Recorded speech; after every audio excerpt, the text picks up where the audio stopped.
Well, good morning and welcome back to our teaching series, The Bridges of Montgomery Community. And today I'm standing in front of a different kind of a bridge. You know, it's not the kind that cars and people go over. This is a historical bridge, an informational bridge. This monument, the Washington Monument, wasn't just built to be for us to remember the founding father of our country, our first president, George Washington, but it was built to be a memory of a time. It was a time when patriotism was assumed to be spiritual and where leadership was largely faith-based.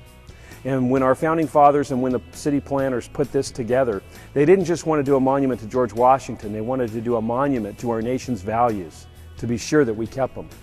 And thus, in the cornerstone to this monument, there is a Holy Bible stuck in there. On the 12th landing of this monument is a prayer written by the city of Baltimore, and on the 20th landing is a prayer written by Chinese Christians. On the 24th landing is some work done by Sunday school children from New York to Philadelphia at the time. And it all leads up to the top, where there's an inscription on the top of the Washington Monument. It's two Latin words, a phrase that says, Laus Deo, which means praise be to God. Praise be to God.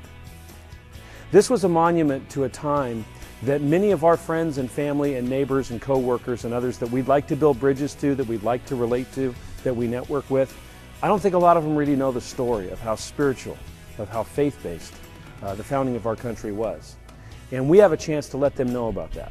You know, my mom said, Doug, it's not always polite to talk about religion or politics or money in public. That's what she taught me growing up. Well, sorry, Mom, but today we're going to talk about all three. Because we're going to try and equip ourselves today to build bridges of caring, build bridges of information, and be able to talk to the people we know and love about the spiritual foundations of our country. And as we do it, we shouldn't apologize for it. We should be excited about it. And maybe we could pray some of the prayers, not just of the psalmist, but of our founding fathers.